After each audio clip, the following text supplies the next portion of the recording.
السلام عليكم ورحمة الله وبركاته. الحمد لله نحمده ونستعينه ونستغفره ونعوذ بالله من شرور أنفسنا ومن سيئات أعمالنا. من يهده الله فلا مضل له ومن يضلله فلا هادي له.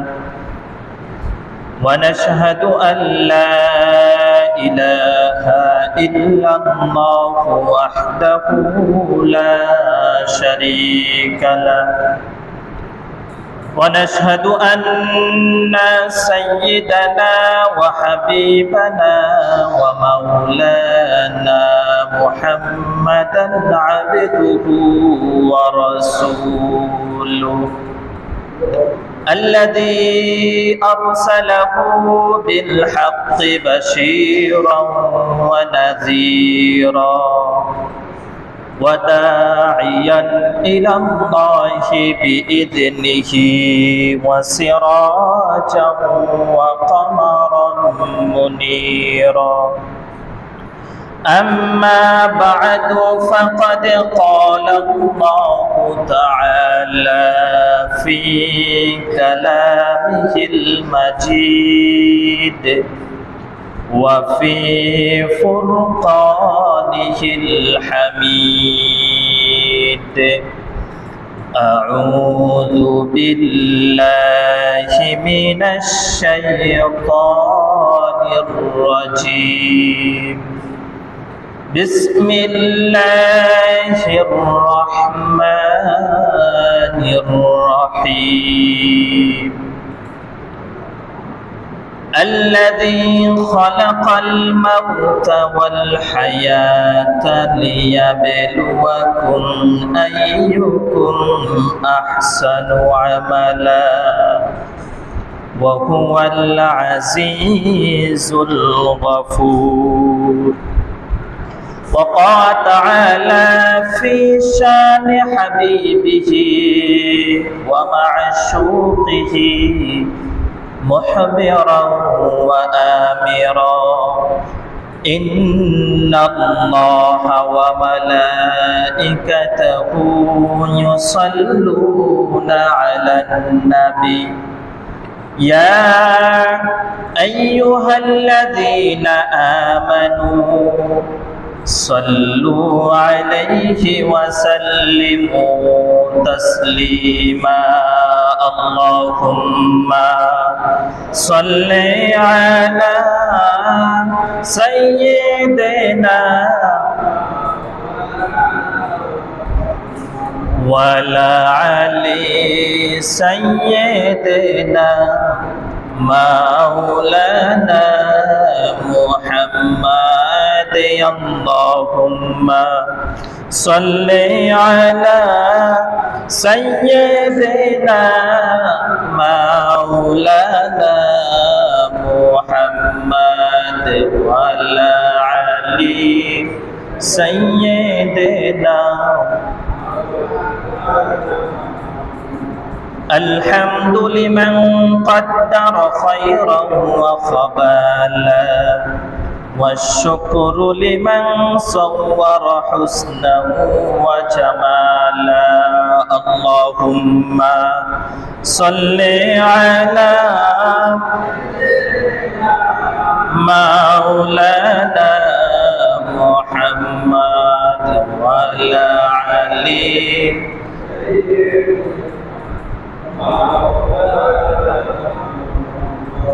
لا ضد ولا ند ولا حد لمولاه. لا ضد ولا ند ولا حد لمولاه. الآن كما كان ولا وقت زوالا. اللهم صل على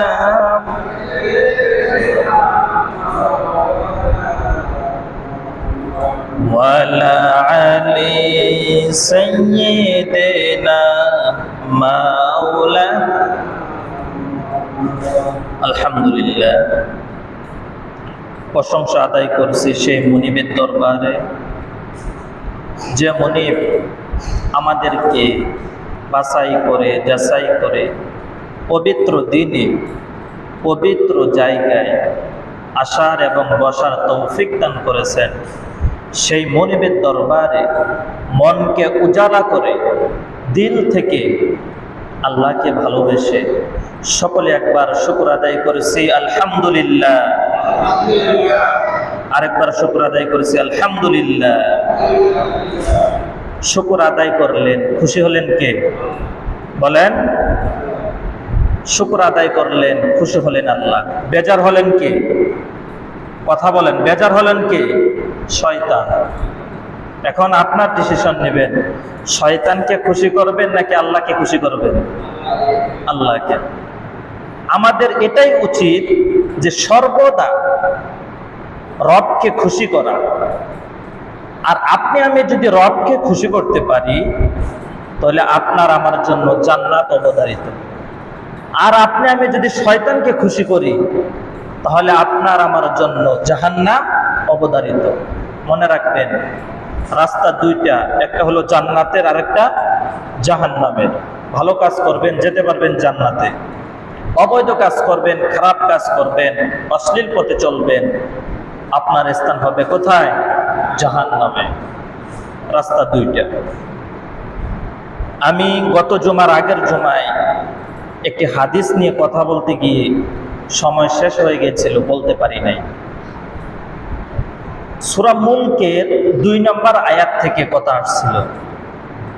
সূরা মুলক। আমরা আল্লাহর দরবারে শুকর আদায় করে 3টা তাকবীর দিয়ে আমরা মূল আলোচনায় চলে যাব। আজকে আলোচনা পুরোটা শুনবো ইনশাআল্লাহ। আমরা 3টা তাকবীর দিব, সকলে জোরে সোরে তাকবীর দিবে। লিল্লাহি তাকবীর। হয় নাই, আরো জোরে বলতে হবে। লিল্লাহি তাকবীর, লিল্লাহি তাকবীর, লিল্লাহি তাকবীর। বেশ, আমার আল্লাহ বলেন, الذي خلق الموت والحياة ليبلوكم أيكم أحسن عملا। আমার আল্লাহ বলতেছেন, আমি সেই সত্তা, যেই সত্তা আমি মৃত্যুকে সৃষ্টি করেছি। আমি সেই সত্তা যিনি মওতকে সৃষ্টি করেছি। আমি সেই সত্তা ওয়াল হায়াতা, হায়াতের জিন্দেগিকে সৃষ্টি করেছি। আমার ভাইরা, আল্লাহ পাক রব্বুল আলামিন হায়াত মওত সৃষ্টি করেছেন। কি জন্য সৃষ্টি করেছেন? লিয়াবলুয়াকুম আইয়ুকুম আহসানু আমালা। যে বান্দা তুমি কতটুকু দুনিয়ার মধ্যে কর্মফল করো, যে যতটুকু কর্মফল করবে তার কর্মফলের হিসাব দিতে হবে। লিয়াবলুয়াকুম আইয়ুকুম আহসানু আমালা।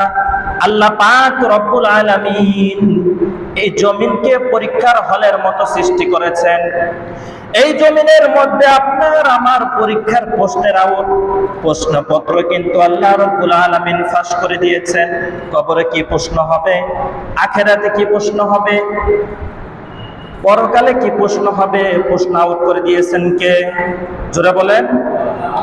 এরপরও যদি আপনি আমি যদি এই প্রশ্ন আউট হওয়ার পরও যদি প্রশ্নপত্র সঠিকভাবে না লিখতে পারি, না অর্জন করতে পারি, আমার মতো আপনার মতো হতভাগা দুনিয়ার বুকে কেউ থাকতে পারে না।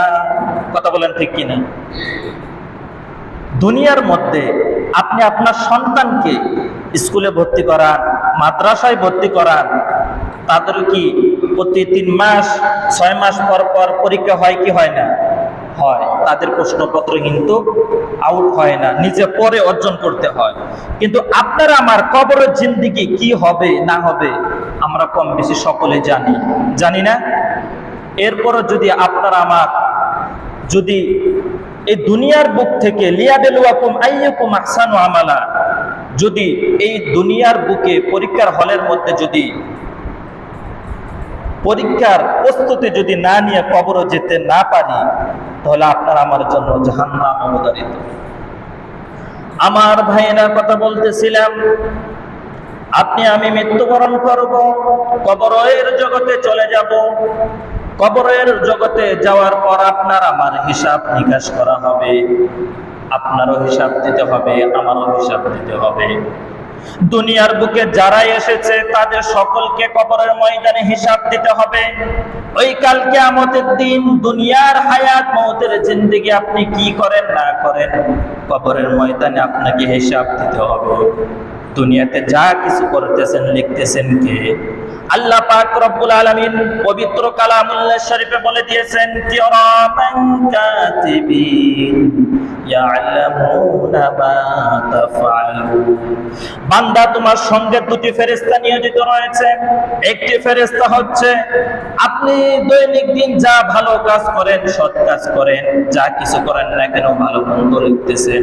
আরেকটি ফেরেশতা রয়েছে, সে মন্দ কাজ দৈনিক দিন কত করলেন তাও লিখতেছে। কাল কিয়ামতের দিন আপনি আমি যখন হাসরের ময়দানে উঠবো, আমলনামা দেখানো হবে। এই ফেরেশতাগুলো আল্লাহর দরবারে সাক্ষী দিতে থাকবে, আল্লাহ আপনার এই বান্দার আমলনামা আপনার কাছে পেশ করলাম। আর আপনার আমলনামা আমার আমলনামা যদি লিয়াবিলুয়াকুম আইয়ুকুম আহসানু আমালা, দুনিয়ার জিন্দেগির মধ্যে যদি এই পরকালের হিসাব নিকাশ যদি করে নিতে পারি, পরকালের চিন্তা যদি দুনিয়ার বুকে করে যেতে পারি, আপনারা আমাকে জান্নাতে দান করবেন কে? জোরে বলেন।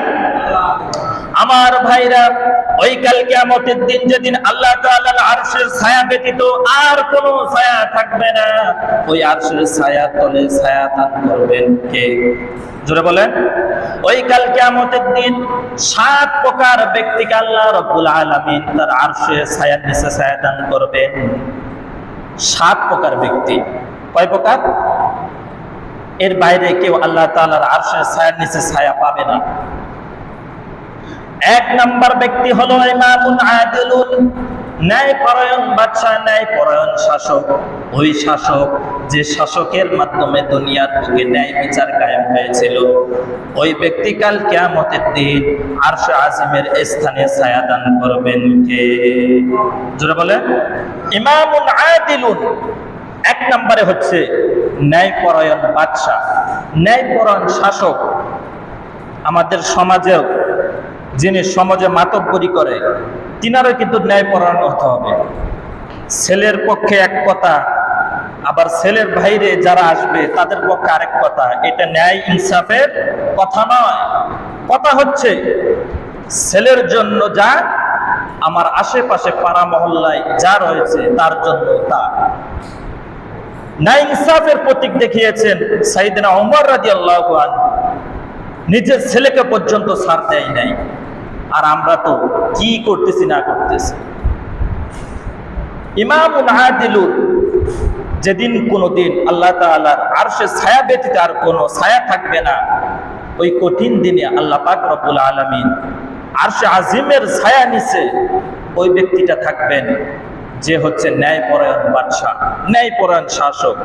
আমাদের দেশে শাসক আছে না নাই? আছে না নাই? ন্যায়পরায়ণ নাকি কি বলতাম? আপনারা জানেন গত 17টি বছর এই যে সিলেটে যশোরে বাড়ি মানিক বিচারপতি ছিলেন, যে শয়তানের মাধ্যমে হাজার হাজার আলিমদেরকে জেলখানায় রাখা হয়েছিল, তার একটি রায়ের মাধ্যমে অবৈধভাবে, তারও কাল কিয়ামতের দিন হিসাব দিতে হবে। দিতে হবে না? ওয়াতুইজ্জু মান তাশাউ ওয়া তুযিল্লু মান তাশাউ বিয়াদিকাল খায়র। আল্লাহ পাক বলছেন, যাকে ইচ্ছা আমি সম্মান দান করি, যাকে ইচ্ছা তাকে বেইজ্জতি করি। এখন সে বেইজ্জতি হইতেছে না? আপনারা জানেন পৃথিবীর মধ্যে আইনা ঘরের মতো একটা ঘর আর কোথাও নেই, যেটা বাংলাদেশে রয়েছে। দৃশ্যগুলো দেখছেন না? ওইখানে কি ভালো মানুষ থাকতে পারে? মানুষগুলোকে কিভাবে ধুকে ধুকে মেরা হয়েছে। কত বড় আপনি জালিম হলে আপনি এই কাজটি করতে পারেন? আপনি আমি দুনিয়ার বুকে বাস করতেছি, আপনার আমার সাথে শত্রুতা থাকতে পারে, বিভিন্ন জায়জামালা থাকতে পারে, তাই বলে কি এইভাবে জীবিত মানুষকে মৃত্যুর মুখে ঠেলে দেওয়া যায়? যায়? বলেন। আপনারা কি বিশ্বাস করেন মজলুমের বদদোয়া যে কবুল হয়েছে? বিশ্বাস করেন? করেন নাকি?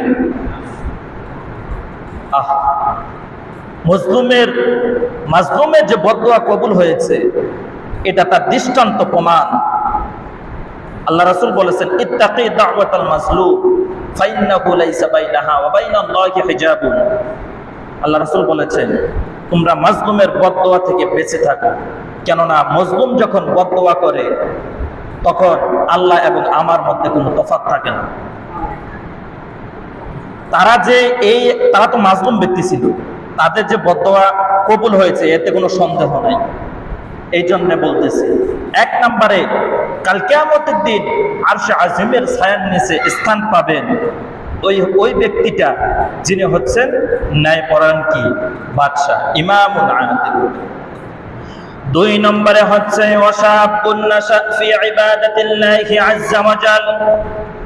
এরকম যুবক, যে যুবক ব্যক্তি যৌবনকালে আল্লাহ তাআলার ইবাদতে বড় হয়েছে, সুবহানাল্লাহ বলেন। এমন যুবক, কোন যুবক?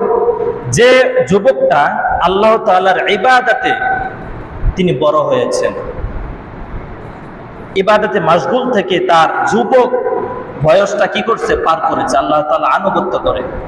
এমন যুবক ব্যক্তিকে কাল কিয়ামতের দিন আল্লাহ তাআলার আরশে আজিমের ছায়া নিচে ছায়াদান করবেন কে? জোরে বলেন। আর আমরা নামাজ পড়ি না, রোজা রাখি না, কত পাপাচার কাজ করতেছি। হাদিসের মধ্যে বলা হয়েছে, যখন তোমার ছেলেটা 7 বছর বয়সে উপনীত হয় তাকে তুমি নামাজের আদেশ করো, প্রহার করিও না, নামাজের আদেশ করো। এরপরে যখন 10 বছরে উপনীত হয় তখন তুমি তাকে নামাজের আদেশ করো, না আসলে তাকে প্রহার করো, মারধর করে নামাজে নিয়ে আসো। এই হাদিসটা 2 নম্বরে কেন বলা হয়েছে? এমন যুবক যে ব্যক্তিটা কি করে? আল্লাহ তাআলা ইবাদতে কি বড় হয়েছে। কেননা কাল কিয়ামতের দিন আপনার আমলনামা, আমার আমলনামা যখন হিসাব হয়ে যাবে, আমলনামা যদি ডান হাতে চলে আসে, আপনাকে জান্নাতে যেতে হবে। আর ওই জান্নাতের মধ্যে কোনো বৃদ্ধ লোক জান্নাতে প্রবেশ করবে না। ওই জান্নাতের মধ্যে সর্বদা যুবক ব্যক্তি প্রবেশ করবে। কোন বৃদ্ধ লোক, কোন বৃদ্ধ মহিলা জান্নাতে প্রবেশ করবে না। আল্লাহ রাসূলের কাছে একজন মহিলা এসে বলতেছেন, ইয়া রাসূলুল্লাহ, ইয়া হাবিবাল্লাহ, আপনি কি বলেন? আমি বৃদ্ধ মহিলা, আমি কেন জান্নাতে যাব না? আল্লাহ রাসূল বলতেছেন, হে মহিলা, তোমার জান্নাতে বৃদ্ধ বসে কাম কি? তোমার যদি আমলনামা ভালো থাকে, তোমার যখন যৌবনকালের ইবাদত যদি ভালো হয়ে থাকে, তোমাকে আল্লাহ রাব্বুল আলামিন ওই জান্নাতে যুবক বানিয়ে, যুবতী বানিয়ে জান্নাতে প্রবেশ করাবে। সুবহানাল্লাহ। জান্নাতে প্রবেশ করাবে। কোন বৃদ্ধ লোক, মুরব্বী লোক তারা প্রবেশ করবে না। এখানে যারা মুরব্বী রয়েছেন তারা কষ্ট পাওয়ার কোন কারণ নেই। আমলনামা যদি ভালো হয়ে থাকে, আপনাকে যুবক বানিয়ে জান্নাতে প্রবেশ করাবেন কে? জোরে বলেন। শুধু আমলনামা ঠিক করেন, জান্নাতে যেতে পারবেন, নিঃসন্দেহে আপনি জান্নাতে যেতে পারবেন। 3 নম্বরে হচ্ছে কাল কিয়ামতের দিন আল্লাহ তাআলার আরশে আজিমের স্থানে ছায়াদান পাবেন ওই ব্যক্তি, ওয়ারজুলুম কলবুহু মুআল্লাকুম ফিল মাসাজিদ। ওই ব্যক্তি জান্নাতে আরশে আজিমের ছায়ার নিচে ছায়া পাবেন ওই ব্যক্তি যার অন্তরটা সর্বদা মসজিদের মধ্যে লেগেছিল। যার অন্তরটা, ওয়ারজুলুম কলবুহু, কলবটা মসজিদের মধ্যে আকৃষ্ট ছিল, মসজিদের মধ্যে ধারাবাহিকতা ছিল। এখন আসেন কিভাবে ধারাবাহিকতা? আপনি এখন জুমার নামাজ পড়বেন, আপনার অন্তরের মধ্যে, কলবের মধ্যে থাকতে হবে আমি আসরের নামাজটা কখন আদায় করব। আসরের নামাজ আদায় করছেন, আপনার মনে এটা থাকতে হবে আমি মাগরিবের নামাজটা কখন আদায় করব। এটাকে বলা হয়েছে ওয়ারজুলুম কলবুহু মুআল্লাকুম ফিল মাসাজিদ। এরকম ব্যক্তিকে আল্লাহ সুবহানাহু ওয়া তাআলা কাল কিয়ামতের দিন, যেদিন আল্লাহ তাআলার আরশে আজিমের ছায়া ব্যতীত আর কোনো ছায়া থাকবে না, ওই কঠিন মুহূর্তে আপনাকে এই আল্লাহ তাআলার আরশে আজিমের ছায়া নিচে ছায়া দান করবেন কে? জোরে বলেন। চার নম্বর হচ্ছে ওয়ারজুলানি তাহাব্বা ফিল্লাহি ইজতামা আলাইহি ওয়া তাফাররাকা আলাইহি। 4 নম্বর হলো ওইরকম ব্যক্তি যে ব্যক্তি একে অপরকে আল্লাহর সন্তুষ্টির জন্য ভালোবাসে। কার সন্তুষ্টির উদ্দেশ্যে? সন্তুষ্ট থাকতে হবে কার? আমি একজনকে ঘৃণা করি, তাও এটা আল্লাহ তাআলার সন্তুষ্টির উদ্দেশ্যে ঘৃণা করতে হবে। ওয়ারজুলানি তাহাব্বা ফিল্লাহি ইজতামা আলাইহি ওয়া তাফাররাকা আলাইহি। একে অপরকে ভালোবাসতে হবে আল্লাহ তাআলার সন্তুষ্টির উদ্দেশ্যে, মিলিত হতে হবে আল্লাহ তাআলার সন্তুষ্টির উদ্দেশ্যে, পৃথক হতে হবে আল্লাহ তাআলার সন্তুষ্টির উদ্দেশ্যে। আর আপনি আমি যদি এই সন্তুষ্টির উদ্দেশ্যে একে অপরকে ভালোবাসতে পারি, কাল কিয়ামতের দিন যেদিন কোনো আল্লাহ তাআলার ছায়া ব্যতীত আর কোনো ছায়া থাকবে না, সেদিন এরকম আল্লাহ তাআলার আরশের নিচে ছায়া দান করবেন কে বলেন? ভালোবাসা হতে হবে একমাত্র আল্লাহর সন্তুষ্টির উদ্দেশ্যে। দুনিয়ার স্বার্থ হাসিলের উদ্দেশ্যে যদি আপনি ভালোবাসা করেন, এটা বৈধ নয়। কুল্লু হারাম, এটা হারামের পর্যায়ে চলে যাবে। আর যদি একটা হারাম যদি আপনি হারামের পর্যায়ে লেগে যান, বলা হয়েছে যে ব্যক্তিটা একটি হারাম কাজ করলো, কি কাজ করলো? তার 40 দিন ইবাদত কবুল হবে না। কয় দিনের? 40 দিনের। আমার ভাইরা, কথা হচ্ছে যে একজনে আরেকজনকে ভালোবাসবেন কার সন্তুষ্টির উদ্দেশ্যে? আল্লাহ তাআলা। এর বাইরে কোনো কিছু থাকতে পারবে না। 5 নম্বরে হচ্ছে ওয়ারাজুলুন দাআতহু ইমরাতুন যাতু হুসনিন ওয়া জামালিন। এরকম যুবক ব্যক্তি, যুবক নারী আপনাকে আমাকে জেনার জন্য আহ্বান করেছে, আপনাকে আমাকে খারাপ কাজের জন্য ডেকেছিল রাতের আধারে দিনের আলোতে। আমি তখন বলেছিলাম ফাকালা ইন্নী আখাফুল্লাহ, আমি আল্লাহকে ভয় করি। কি করি? ওই মুহূর্তে আপনাকে আমাকে কন্ট্রোল করা সহজ না কঠিন? জোরে বলেন। আপনাকে একজন যুবতী নারী যদি পাপাচারের জন্য, খারাপ কাজের জন্য ডাকে, রাতের আধারে দিনের আলোতে যদি আহ্বান করে, ওই কঠিন মুহূর্তে আপনার আমার ওই কঠিন জায়গা থেকে ফিরে আসা সহজ না কঠিন? তখন যদি আপনি বলতে পারেন ফাকালা ইন্নী আখাফুল্লাহ, আমি আল্লাহকে ভয় করি, যদি এই কথাটা আপনি বলতে পারেন, তাহলে এরকম ব্যক্তিকে ওইরকম জায়গা থেকে যদি ফিরে আসতে পারেন, কাল কিয়ামতের দিন আল্লাহ তাআলার আরশে আজিমের ছায়া তলে ছায়া দান করবেন কে? জোরে বলেন। আমার ভাইরা, হাদিসের মধ্যে পাওয়া যায় ওয়ামা বাইনা রিহইহি ওয়ামা বাইনা রিজলাইহি, আল্লাহর রাসূল বলেছেন যে ব্যক্তিটা, কি বলেছেন শুনুন, যে ব্যক্তিটা ওয়ামা বাইনা রিহইহি ওয়ামা বাইনা রিজলাইহি, আল্লাহর রাসূল বলেছেন যে ব্যক্তিটা দুটি জিনিসের গ্যারান্টি দিতে পারবে, আমি আল্লাহর রাসূল তাকে জান্নাতের গ্যারান্টি দিয়ে দিলাম। সুবহানাল্লাহ বলেন। আমার বাইনা দুটি জিনিস হলো, 1 নম্বরে হলো আপনার 2 মুখের ভিতরে 2 চোয়ালের মধ্যে যে স্থানটি রয়েছে তথা হচ্ছে জিহ্বা, এই জিহ্বার হেফাজত যদি আপনি করতে পারেন, কাল কিয়ামতের দিন আপনাকে আমাকে জান্নাতের ঘোষণা দিয়েছেন কে? আল্লাহ রাসূল ঘোষণা দিয়েছেন ওয়ামা বাইনা রিহইহি ওয়ামা বাইনা রিজলাইহি, দুটি জিনিসের যদি গ্যারান্টি দিতে পারো, আমি রাসূল তোমাকে জান্নাতের গ্যারান্টি দিয়ে দিলাম। পড়েন না সুবহানাল্লাহ। 2 নাম্বার হচ্ছে আপনার আমার পায়ের মধ্যবর্তী স্থানে যে অঙ্গটি রয়েছে তথা লজ্জা স্থান, এই লজ্জা স্থানের যদি তুমি আমি গ্যারান্টি দিতে পারি, কাল কিয়ামতের দিন জান্নাতের গ্যারান্টি দিয়েছেন আল্লাহর রাসূল। এই দুটি জিনিসের হেফাজত করা কঠিন না সহজ? জোরে বলেন। আমি মনে করি জেনা শুধু লজ্জা স্থানের, এটা ভুল কথা। চোখের জেনা রয়েছে, হাতের জেনা রয়েছে, পায়ের জেনা রয়েছে, সমস্ত অঙ্গ প্রত্যঙ্গের জেনা রয়েছে। আমি যখন কাল কিয়ামতের দিন হাসরের ময়দানে উঠব, আপনার হাত সাক্ষী দিবে, আপনার পা সাক্ষী দিবে, আপনার চক্ষু সাক্ষী দিবে, আপনার কান সাক্ষী দিবে। আল্লাহ রাব্বুল আলামিন সূরা ইয়াসিনের মধ্যে এটাই বলেছেন, আল ইয়াউমা নাখতিমু আলা আফওয়াহিহিম ওয়া তুকাল্লিমুনা আইদিহিম ওয়া তাশহাদু আরজুলুহুম বিমা কানু ইয়াকসিবুন। যখন হিসাব নেওয়ার সময় হয়ে যাবে, আপনার আমার মুখে টেপ মেরে দেওয়া হবে। আপনার হাত সাক্ষী দিবে, আপনার পা সাক্ষী দিবে, আপনার কান সাক্ষী দিবে, আপনার চক্ষু সাক্ষী দিবে। আমার ভাইরা, আপনি যদি এই হাতে ভালো কাজ করে থাকেন, ভালো কিছু অর্জন করে থাকেন, এই হাত আপনার পক্ষে সাক্ষী দিবে।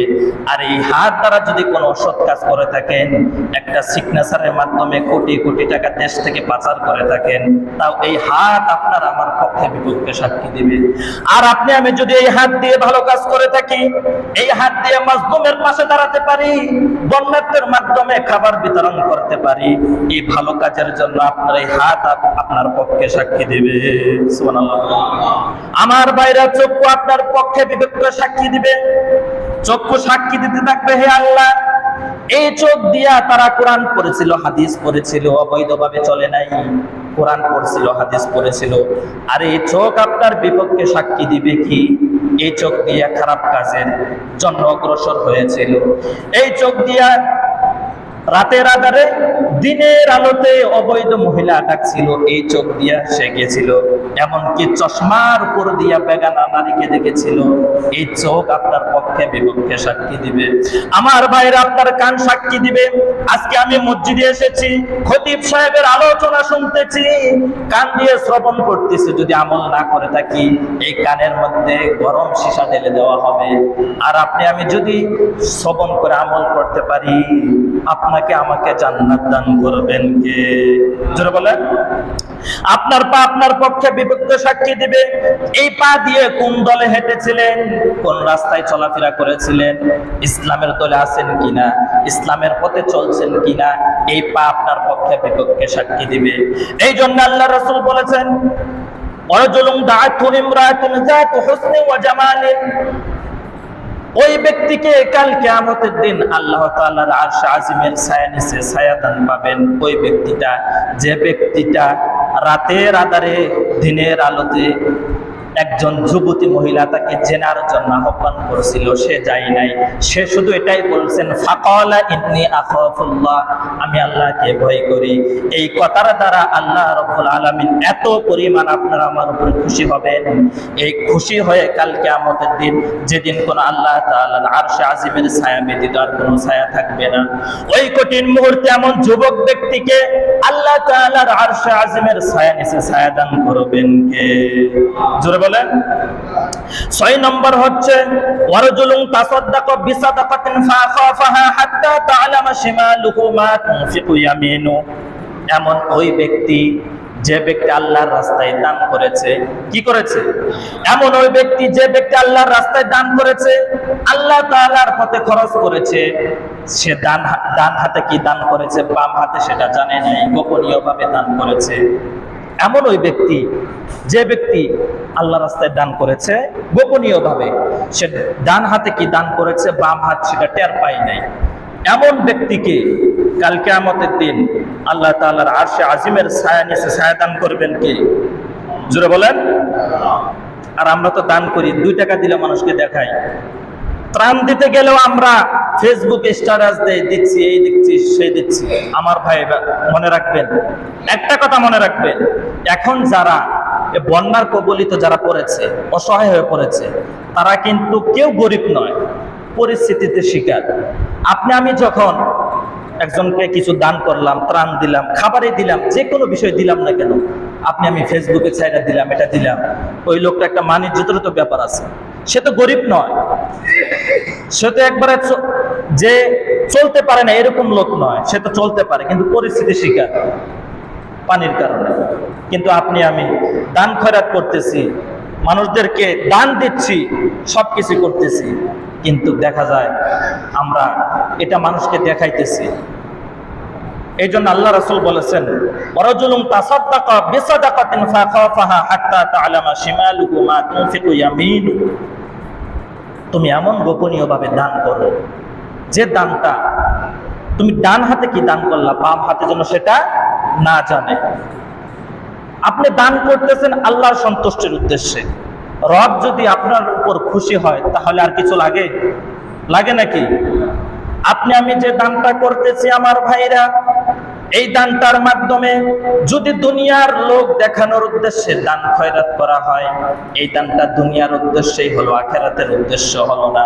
কাল কিয়ামতের দিন আপনি তো বলবেন, হে আল্লাহ, দুনিয়ায় জীবিত অবস্থা আমি তো অনেক দান খয়রাত করেছি, আমি অনেক টাকা মানুষের মধ্যে বিতরণ করেছি, আমার আমলনামা শূন্য কেন? তখন ফেরেশতারা বলতে থাকবে, তোমার আমলনামা শূন্য কেন? তুমি কি জানো না? তুমি দুনিয়ার মধ্যে দান খয়রাত করেছো ঠিকই, কিন্তু দুনিয়ার মানুষকে দেখানোর উদ্দেশ্য করেছো। আমি আল্লাহ আমাকে খুশি করার উদ্দেশ্যে তুমি দান খয়রাত করো নাই, দুনিয়ার মানুষের সন্তুষ্ট উদ্দেশ্যে দান খয়রাত করেছো। এটা তো দুনিয়ার মধ্যেই পেয়ে গেছো, আখিরাতে কি জন্য এসেছো? তখন যারা এভাবে দান করে তাদের অবস্থা কি হবে একটু চিন্তা করছেন? আমার ভাইরা, 7 নম্বরে হচ্ছে ওয়ারাজুলুন যাকারাল্লাহা খালিয়ান ফাফাদাত আইনাহু, এমন ওই ব্যক্তি যে ব্যক্তি আল্লাহ তাআলাকে নির্জনে স্মরণ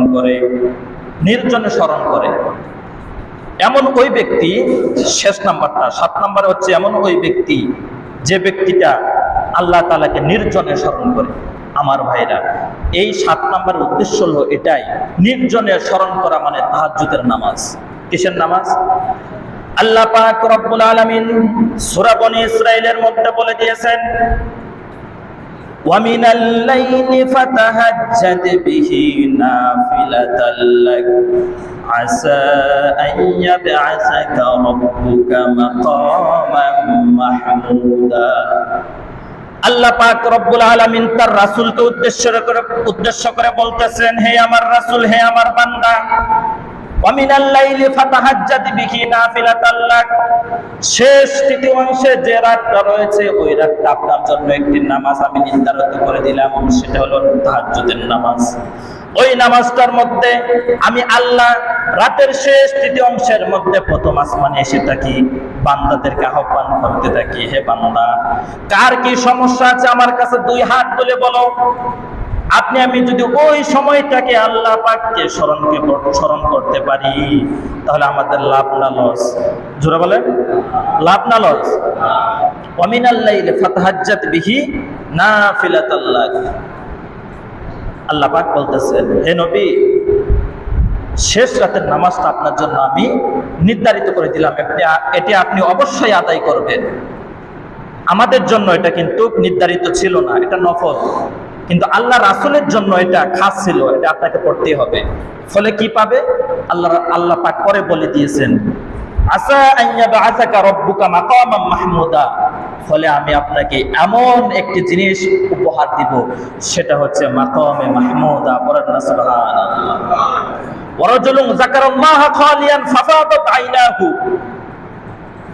আমি যদি নির্জনে আল্লাহ পাককে স্মরণ করতে পারি, আল্লাহ পাকের প্রশংসায় লিপ্ত থাকতে পারি, তাহলে কাল কিয়ামতের দিন, যেদিন কোন আল্লাহ তাআলার আরশে আজিমের ছায়া ব্যতীত আর কোনো ছায়া থাকবে না, সেদিন আমাদেরকে এই 7 নম্বর সিরিয়ালে ছায়া দান করবেন কে? জোরে বলেন। এই যে 7টা পয়েন্ট যে বললাম হাদিস থেকে, আবু হুরায়রা রাদিয়াল্লাহু আনহু হাদিসটা বর্ণনা করেছেন, চমৎকার একটি হাদিস। যেদিন কোন আল্লাহ তাআলার আরশ আজিমের ছায়া ব্যতীত আর কোনো ছায়া থাকবে না, এই 7 প্রকার ব্যক্তিকে ওই কঠিন মুহূর্তে আল্লাহ পাক রব্বুল আলামিন এই 7 প্রকার ব্যক্তিকে, 7 শ্রেণীর মানুষকে এই আল্লাহ তাআলা আরশ আজিমের ছায়াতলে ছায়াদান করবেন। পড়েন না সুবহানাল্লাহ।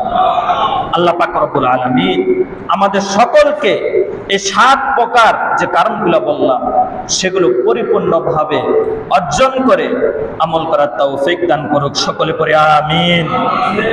ওয়া আখিরু দাওয়ানা আলহামদুলিল্লাহি রাব্বিল আলামিন। যারা সুন্নাত পড়েন নাই 4 রাকাত কাবলা জুমা পড়েন।